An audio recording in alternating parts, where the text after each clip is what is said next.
L'Éternel est celui qui me garde pendant le jour. Le soleil ne m'atteindra point, ni la lune pendant la nuit. Pendant la nuit. Nous bénissons le Seigneur pour ces moments et nous voulons simplement donner une pensée juste pour relever les personnes abattues, les personnes qui sont en détresse. Et une parole qui monte actuellement dans mon cœur. Vous savez, nous sommes comme dans les circonstances de la vallée de l'ombre de la mort. Et il y a une parole qui monte toutefois, comme je disais, dans mon cœur. La Bible dit qu'il dira qu'une chose arrive si l'Éternel ne le permet. N'est-ce pas de la volonté de Dieu que viennent les maux, les biens? Vous savez, chers bien-aimés, Dieu est au contrôle de tout ce qui nous arrive. Au contrôle des bonnes et des mauvaises choses qui nous arrivent. Rien n'échappe à Dieu. Et d'ailleurs, je peux vous dire que Dieu est le plus grand metteur en scène de l'histoire. C'est lui qui est en train de gérer tout ce qui se passe dans le monde. Et derrière tout ce que Dieu permet, il y a un but. J'étais en train de dire, nous sommes dans les circonstances donc, de la traversée de la vallée de l'ombre de la mort. Vous savez, chers bien-aimés, David dit dans le livre des Psaumes 23, que je vais vous recommander de lire, il dit « L'Éternel est mon berger, je ne manquerai de rien. Il me fait reposer dans les verts pâturages, me dirige près des eaux paisibles, il restaure mon âme.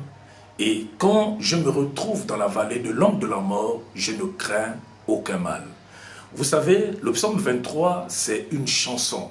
C'est une chanson et en même temps une déclaration de foi. Une déclaration de foi ici de quelqu'un qui traverse des moments difficiles. Une déclaration à quel moment? Au moment où l'homme ne comprend pas ce qui se passe dans sa vie.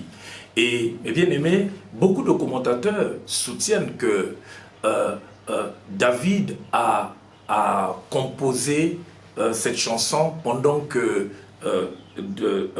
son fils avait ravi son trône. Et c'est pendant qu'il a perdu son trône qu'il fait cette déclaration de foi. C'est pendant qu'il a tout perdu, c'est pendant qu'il est loin de son trône qu'il dit « L'Éternel est mon berger, je ne manquerai de rien ».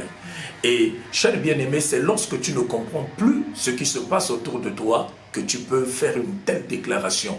Et pour le faire, il faut être un homme de foi. Mais laissez-moi maintenant chuter. Vous révélez quelque chose qui va vous faire du bien. Si vous commencez à partir du verset 1, vous voyez, il restaure mon âme, il me fait reposer, il me dirige. Vous remarquez, il, c'est Dieu. Donc quand il restaure mon âme, il me fait du bien. Quand il me fait reposer, il me fait du bien. Quand il me conduit, il me fait du bien. À ce moment, ici, le berger est en train de nous révéler, en fait, son rôle dans la vie du chrétien.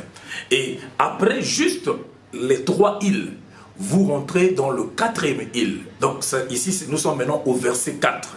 Lorsqu'il dit, lorsque je me retrouve dans la vallée de l'ombre de la mort, je ne crains aucun mal parce qu'il est avec moi. Vous voyez, le il apparaît aussi dans le 4e verset du psaume 23. Il m'a béni lorsqu'il restaure mon âme. Il m'a béni lorsqu'il me conduit dans les sentiers de la justice. Il m'a béni lorsqu'il me conduit. Mais dans la vallée de l'ombre de la mort, ce qui me bouleverse, que lorsque je me retrouve dans la vallée de l'ombre de la mort, il apparaît encore. Ça veut dire que dans la bénédiction, il était avec moi, mais dans la vallée de l'ombre de la mort, je ne crains aucun mal parce qu'il est avec moi. Ça veut dire que même lorsque Corona prend de l'ampleur, Corona a du succès, il est aussi avec moi. Alors, 2 choses, mes bien-aimés, pour la victoire, lorsqu'on se retrouve dans la vallée de l'ombre de la mort, lorsqu'on ne comprend plus rien, les 2 choses que vous ne devez jamais oublier, les 2 choses retenues. La première chose, Il est avec moi. Vous savez, la Bible dit, je ne vous abandonnerai jamais. Je ne vous délaisserai jamais.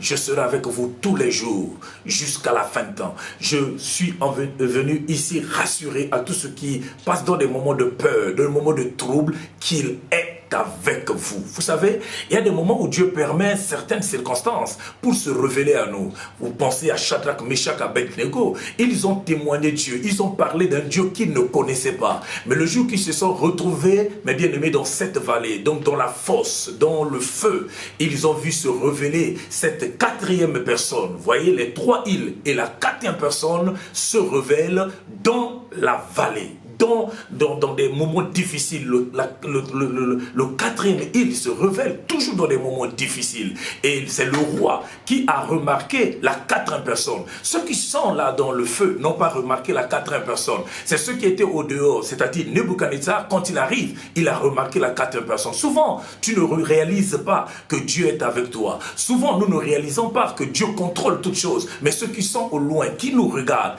ils savent que Dieu nous garde. Parce qu'ils observent leur vie, ils nous observent, ils remarquent que Dieu est avec nous. N'oubliez pas, la Bible dit, je mettrai la différence entre celui qui me sert et celui qui ne me sert pas. La dernière chose à retenir dans la vallée de l'homme de la mort, il dit, quand je marche dans la vallée de l'homme de la mort. Ça veut dire tout simplement que tout ce que l'ennemi permet, c'est pour ralentir notre marche. Tout ce que l'ennemi permet, c'est pour nous décourager.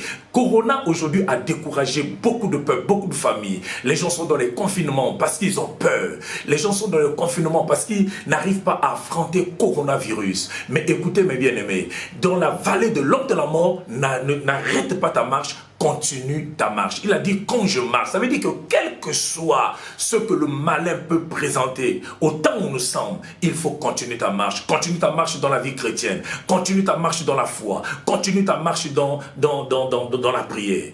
Merci. Je bénis le Seigneur pour tout ce qu'il fait dans nos vies. Vous savez, ici, je pense pour chuter à la chanson de mon ami Louvaï Kaola qui dit Nanécilité. Pour ceux qui ne comprennent pas l'Ingala, il dit ce n'est pas encore fini. Ça veut dire que l'échec que l'ennemi permet, c'est un accident de parcours, mais ce n'est pas la fin. Parce que je ne suis pas chante, sinon j'allais prendre la place de Louvaï Kaola pour vous chanter Nanoïcilité, Maonanzambécilité. Ça veut dire que la pitié de Dieu est encore là. La Bible dit que ses bontés ne sont pas épuisées, mais les bontés de l'Éternel se renouvellent chaque matin. Que l'Éternel, le Dieu d'Abraham, le Dieu d'Isaac, de Jacob, le Dieu de mon père, Léon de Marin Miyuna, vous bénisse. Que la paix du Seigneur soit partout là où vous êtes. Je précise, je vous dis que Corona est sous nos pieds parce que Jésus-Christ est Seigneur. Que Dieu vous bénisse. Bye.